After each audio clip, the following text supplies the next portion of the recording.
Hello everyone. So, um, I've been blasting Diablo 4 the last 2 weeks. I took vacation because it's summer and I had plenty of times to blast through the game. And I've been playing other game as well. It just, First Descendant. It's a new game. It's a looter shooter game similar to Warframe. So I've been alternating between both games. But I managed to level two characters to level 100, gear them completely with the gear that I want, and I masterworked it completely. I got Andariel, Shaco, and Tyrion's Might, and basically this is my setup for this season, the Andariel Heartseeker Rogue, and so we can go through the gear if you're interested in this build. So of course, for the helmet we're using Andariel, obviously. Then it's dodge build again. Now the thing with this build is that they nerfed the victimized key passive a lot, and if you previously if you previously managed to do pit 110 or let's say 100 with the previous Heartseeker build that I showed you in season 4 that didn't use Andariel, you're not gonna be able to do this now with the same build.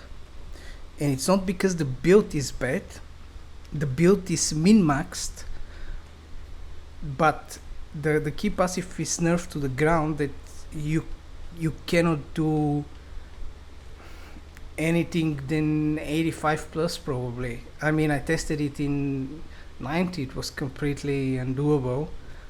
99 I mean, and it's nerfed heavily. So for that reason you cannot play the normal Heartseeker without the new unique, the Shard of Veratio. This is what brings you to the previous damage numbers, and maybe even higher. Actually, I would argue that my damage numbers are better, consistently better, I mean, than on the previous build. However, I still cannot do with this build or with with the Andariel build or with the Non-Andariel version of this build, still cannot do pit 100 or 99. And my assumption is that it just the scaling is absolutely crazy.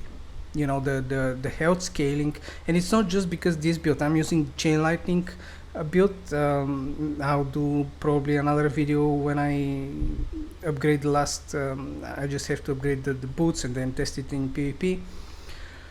In the Chain Lightning build is good in PvE, but again in T7 you're such low health to maintain the resources for the Chain Lightning that you're just one shot all the time. If you don't have Doombringer and Reinforced Glyph, then you're just being one shot all the time, and you're killing the mobs extremely slowly in the T7 hordes. And in T6, which are 160, the mobs are 160, but if you go in pit 61, I can speedrun 69, pit 69 with my Sork Chain Lightning in maximum 3 minutes. I can finish the whole run in 3 minutes, like from the start to killing the boss, 3 minutes. And the same level of mobs in the horde are just way tougher. So my assumption is that everything just scaled to the moon in terms of health and damage reduction, both in the pit and in the horde. So a lot of builds are completely unplayable. So you have to play only the meta builds, which are Barrage and Lightning Spear, and I don't know about the Necro and Barbarian, but the Druid is the landslide Lightning Storm hybrid Druid that can do the T7 and T8. But anyway, For this purpose, because everything is so scaled and because the victimize is nerfed to the ground, we are forced to use the shard of ratio. Now, if you use the shard of ratio, what it says is that your primary, your skills will cost 25 primary resource on cast. That's a lot. That's really a lot, because if you take a look, you have around 100 energy. So, which means that you shoot 4 times and you cannot shoot anymore. That's just ridiculous. That's just beyond ridiculous. You know, it makes it unplayable, because you cannot shoot. I mean, you go into not just PvP, but in any PvE dungeon, pit, the horde, it doesn't matter. You have to constantly shoot. It's not like, oh, I'll shoot just 4 times and, you know, just wait for my energy to regenerate. That's not how it works. It's just mind-blowingly crazy. But to solve this problem, you need to solve this problem and build around this nasty unique effect, right? The damage that gives you is nice, but it's a compensation for the nerf, basically. And everything else, like the primary resource, is just a bad thing. So you have to eliminate the bad thing, and the way we do it, I will show you in the Non-Andariel version how you do it. It's requires more building around this, but if you have Andariel, you can just easily solve this. You don't even need resource cost reduction. Now I took a bow with resource cost reduction and a tempered resource generation here. Now I would want here to be not resource generation but resource cost reduction. However, I was trying to temper it, and as you can see, I have 1 out of 6 tempers left, and I don't want to gamble and get lucky hit to 5% chance to restore percentage primary resource. No, that's better. Resource generation is better than, you know, gambling and get the lucky hit thing. Otherwise, the best would be, again, resource cost reduction. Here I managed to temper resource cost reduction. On the amulet, you don't need resource cost reduction because you need dodge chance and movement speed. It's better because you need your movement speed to the cap. Mine is not the cap, but it's nearly there. The cap is 200%. So on the that's how you solve your energy issues with this. Like you get resource cost reduction on the gloves. As you can see, I have also great graphics resource cost reduction, and with all this resource cost reduction on the bow great graphics, on the gloves great graphics, and one of the rings resource cost reduction, my Heartseeker costs 11 energy to cast. With Andariel though, if you have Andariel, what it says is that on every hit you get 633 life.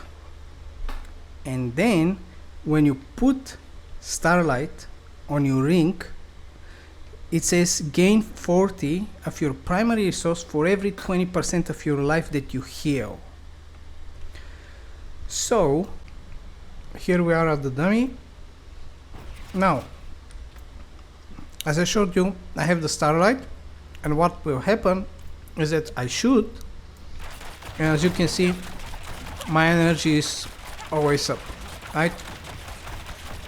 It never goes down. And it's because with every hit we are like 17,500 HP, and we are probably healing a significant amount.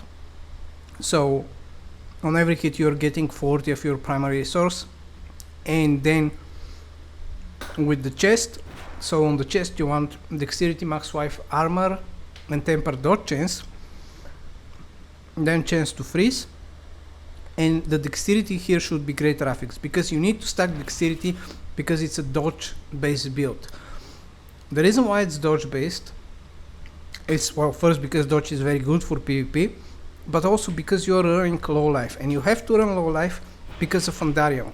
Because the more life you have, the more difficult it would become to hit this 20% mark for the Starlight and regenerate energy, and you want to constantly be able to shoot.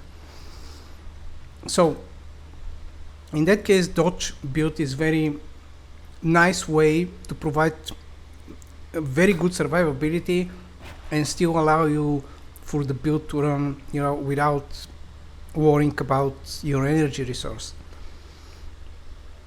So for this, on the chest you can put the crowded sage, and again the effect of the crowded sage is that successfully dodge restore 20% of your maximum life. So once you dodge, you already recover 20%, and you activate starlight, because the condition for the starlight is exactly 20% of your life. So every time you dodge, you get 40 of your resource, and then you get, while you are shooting, you also get your resource back, so you will never run out of energy. So on the gloves, you want dexterity, lucky hit chance. It's not necessary to get resource cost reduction. You can get something else, but I wouldn't really recommend life, because again, you become extremely high life, and I found that anything above 18k becomes quite noticeable that you are having more trouble regenerating energy when you hit single target.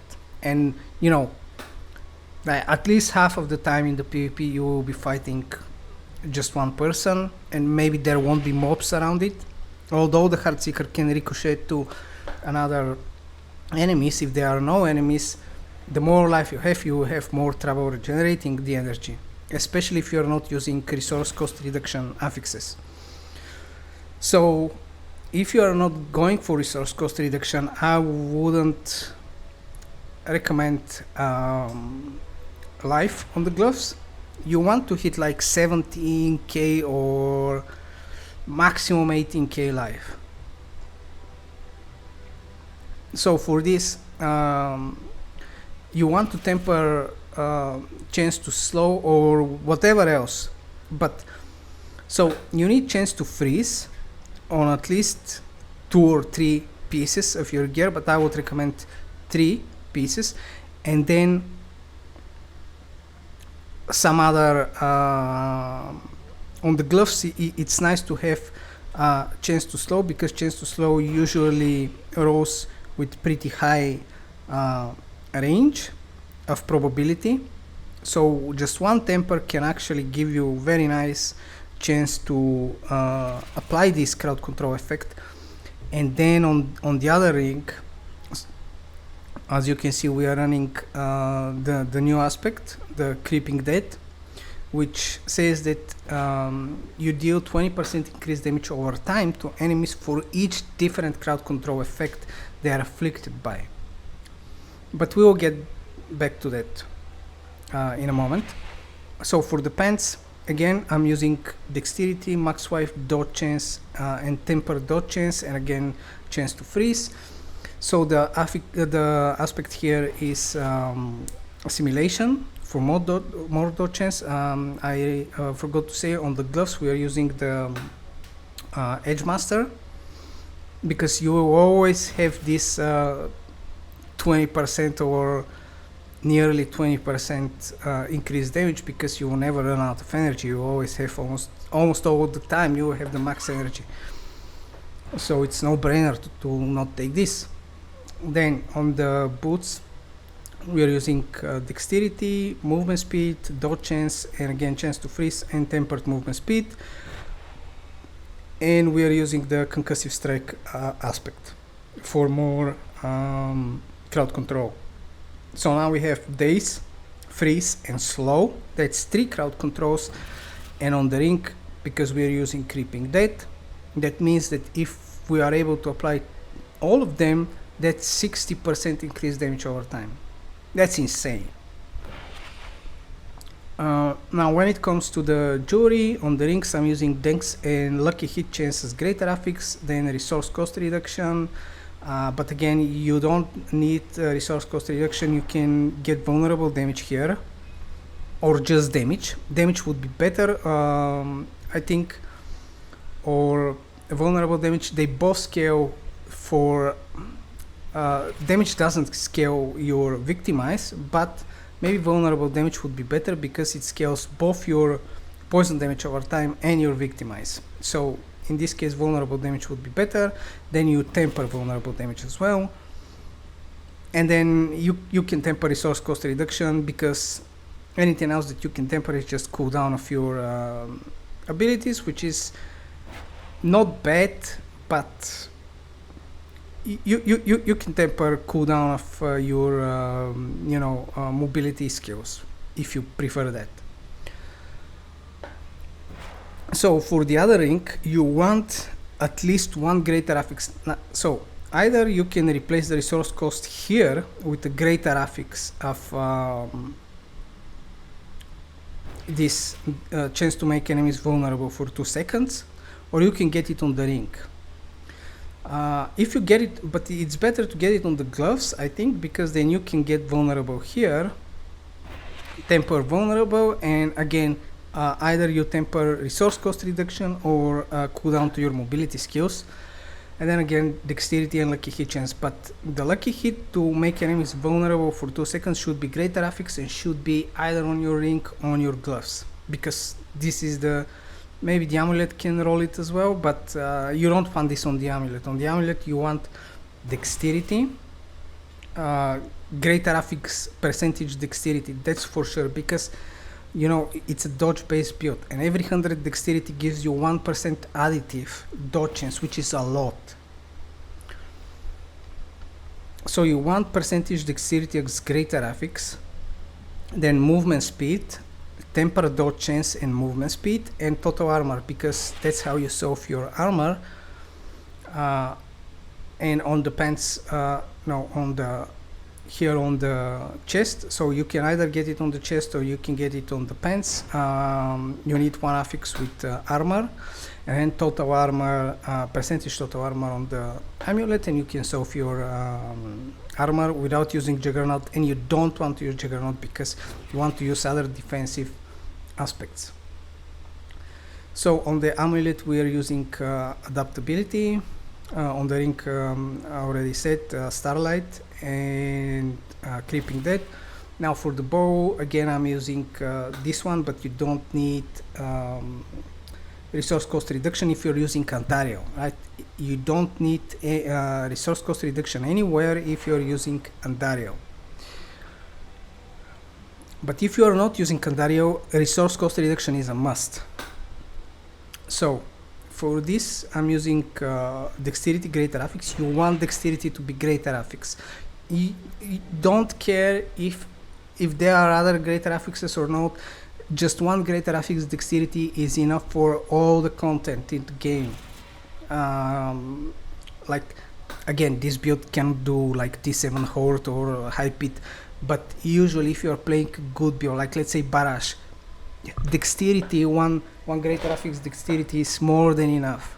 You don't need 2 or 3 GA weapons. So again, dexterity, because it's a dodge based build, all greater affixes, the more dexterity you have, the more they will be scaled by the percentage dexterity on your amulet, and this will give you an insane amount of dodge chance. Then you want vulnerable damage, and again either I would recommend damage then instead of resource cost reduction if you're playing Andariel. If you're not playing Andariel, you need resource cost reduction, and try to get, then in this case I would recommend try to get, you know, both as greater affix dexterity and resource cost reduction. Then you want to temper vulnerable damage and chance for Heartseeker projectiles to cast twice, and we are using Moonrise aspect here. Then here we are using the rapid aspect for basic skill attack speed. Then again, you want dexterity to be greater affix. You don't care if you have more greater affixes, just dex greater affix. Then max wipe and damage or vulnerable damage, and then you temper vulnerable damage and chance for Heartseeker projectile to cast twice, just to get it to 100%. And then we are obviously using the Shirt of Veratiel. So for the skill tree, I will have a link in the description, but just we can go through it very fast. So we are taking Heartseeker, then Enhanced Heartseeker and Primary Heartseeker. We go down, we take Sturdy for close damage reduction. Then we go to the Agility, we take the Rugged and Reactive Defense. 3 points in both, then 3 points in Weapon Mastery, 1 point in Dash, then we take Enhanced Dash and Discipline Dash, and 1 point in Shadow Step, Enhanced Shadow Step and Discipline Shadow Step. Then we take Dark Shroud, just 1 point, Enhanced Dark Shroud and Subverting Dark Shroud, and 3 points in Exploit, 3 points in Malice, 1 point in Agile, 1 point in Mending Obscurity, then we have 1 point in Concealment, Enhanced Concealment, and Subverting Concealment. This is just so that you have Unstoppable, and when you enter in Concealment, you heal for 5% of your life. Then we take Smoke Grenade. 1 point in Smoke Grenade and Enhanced Smoke Grenade and Subverting Smoke Grenade. Now I think they reworked this, and it's very nice, because now the Smoke Grenade applies another almost 40k poisoning damage over 5 seconds, so it's very nice. Then in the imbuement we just take 3 points in Deadly Venom and 3 points in Debilitating Toxins. Then we go down, 3 points in Innervation, 3 points in Adrenaline Rush and 3 points in Haste, and then finally we take Victimize. So for the Paragon boards, this is what I'm using. Basically on the starting board we put the Ranger glyph, then we take Cheap Shot, and here we put Kenny. Then we go right and we take No Witness, where we put the Bane. Then we go down and we take the Cunning Stratagem, where we put the Exploit glyph. Then we go right from there and we take the Exploit Weakness board, where we put the Tracker. Then we go up and where we take the Leriana's Instinct, and there we put the Control glyph. So I will have a link in the description for both the skill tree and the gear and everything, so you can check that in detail. And so now we can take a look at the Non-Andariel version.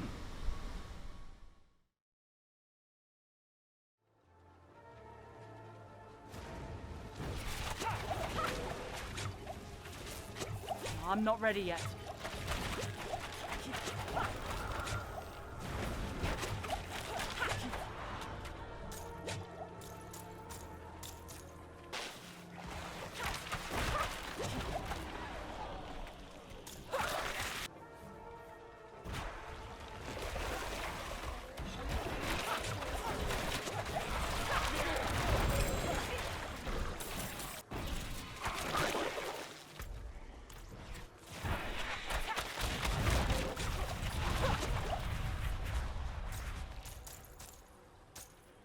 Greetings.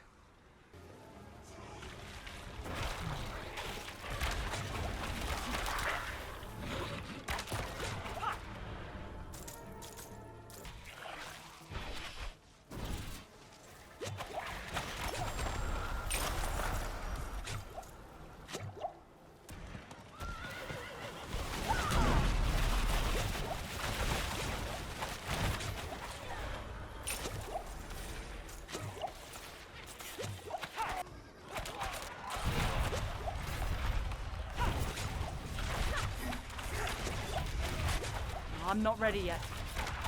I'm out of energy.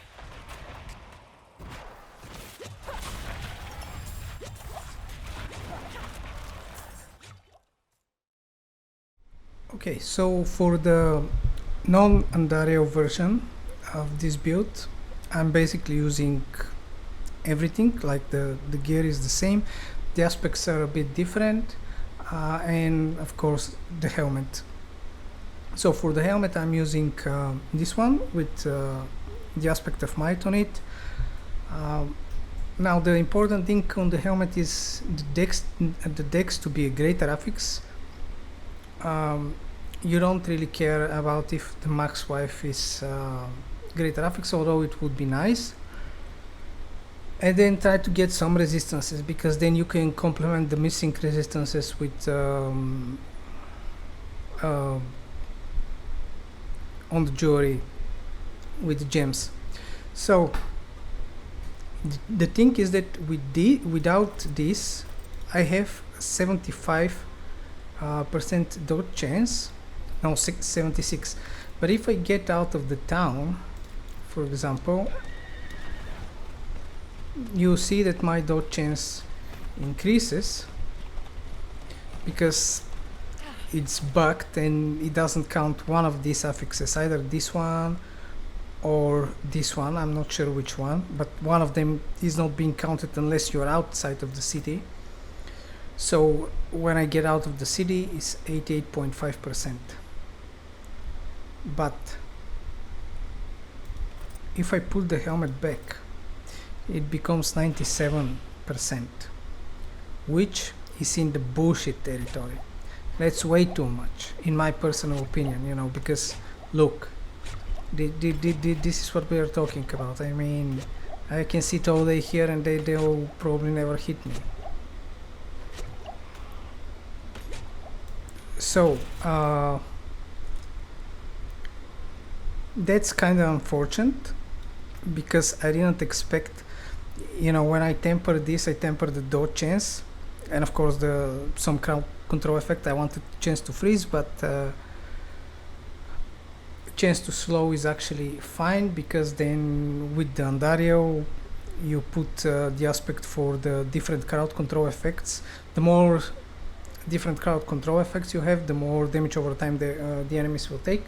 So that's nice. I have slow here and on the gloves, and on the rest is freeze, right?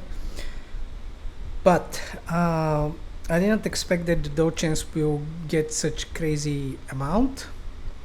So if you don't want, and that's my personal recommendation as well, is not to play the bullshit territory. Anything over 90%, even if you ask me 85% dodge chance, is already bullshit. So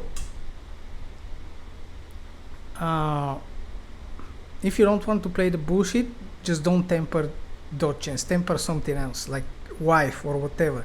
Especially if you don't get the helmet with greater affix wife, you can temper just more wife, have reasonable dodge chance, which will be around 90% I think, because it's 88% without the helmet, but the helmet gives you almost 200 dex, which 200 itself is 2% dodge chance additive, and it's further amplified the dex by the percentage dexterity here. So you know, you certainly have 90% dodge chance if you don't temper, and that's on the border of fine. But yeah, you just don't temper dodge chance on the helmet, temper wife or whatever else you want if you don't want to play in the BS territory, because it is bullshit. I mean, they most likely will never kill you, so that's kind of unfortunate. But that's otherwise that's the build. Just don't temper dodge chance, don't play bullshits. That's my advice. I mean, you do whatever you want to do, but I would not play the bullshit, right? Unfortunately I did, because I didn't expect to get to this high level. But yeah, obviously the greater affixes here play a huge role in this. But apart from that, everything else is relatively the same. So I mean, the gear is exactly the same. The aspects are a bit different. Again, we're using Crowded Sage on the chest, Edge Master on the gloves, Then again, assimilation on the pants. Here I'm using shared misery, but if you don't want the shared misery, you can just run concussive strikes. So you can use the concussive strikes if you don't want to use shared misery, which would be, you know, quite nice. Father bless. Then on the bow, of course, we are using again the moonrise, adaptability on the amulet, and then the difference how I manage my resource here is that I'm using the ravenous and the energizing, because otherwise you have no other chance to you know, shoot prolonged period of time, especially when there's no mobs around the player and you don't hit the player, right? So but apart from that, of course you need here even more than in the Andariel, you definitely need resource cost reduction. Here unfortunately I have I have one more try, right, to temper, but I don't want to gamble with one try and get resource cost reduction, so I got resource generation. Then try to get greater affix dex and resource cost reduction on the bow. If you can't get the resource cost reduction to be greater affix on the bow, it's not the end of the world. It's still okay, but try to be high end roll. Like, I think the initial range before tempering is 10 to 14 or 18 to 14%, so try to get it at least with 12. But the dex is most important to be greater affix, because you need the dodge chance, right? And you have to stack dexterity. So then again, here I'm using dexterity damage and vulnerable damage, but on the Andariel I was using you can either use the same or you can change the vulnerable damage with HP, because right when you remove this you are on 18k life, so you can just replace the vulnerable damage affix, not the tempered one, but the affix with the max 5. So, and that's it. Apart from that, the gear is exactly the same. The only piece of gear was the Andariel that changed, and I already showed you the aspects. Now the board is the Paragon board is completely different because you're not playing poison build, right? The idea of Andariel is just to spec into poison and let the poison do the most of the damage, right? You're not trying to maximize your basic attack or the victimize, you're trying to maximize the poison damage. Here you have to maximize the basic skill damage and the victimize. So the board is completely different from the poison build, but it's exactly the same board that I used in season 4. But anyway, I'll have a link in the description, just not to go through it and prolong the video, waste more time. So I'll have a link in the description for both the skill tree and the Paragon board for this build as well. And that's it from me. See you in the next one.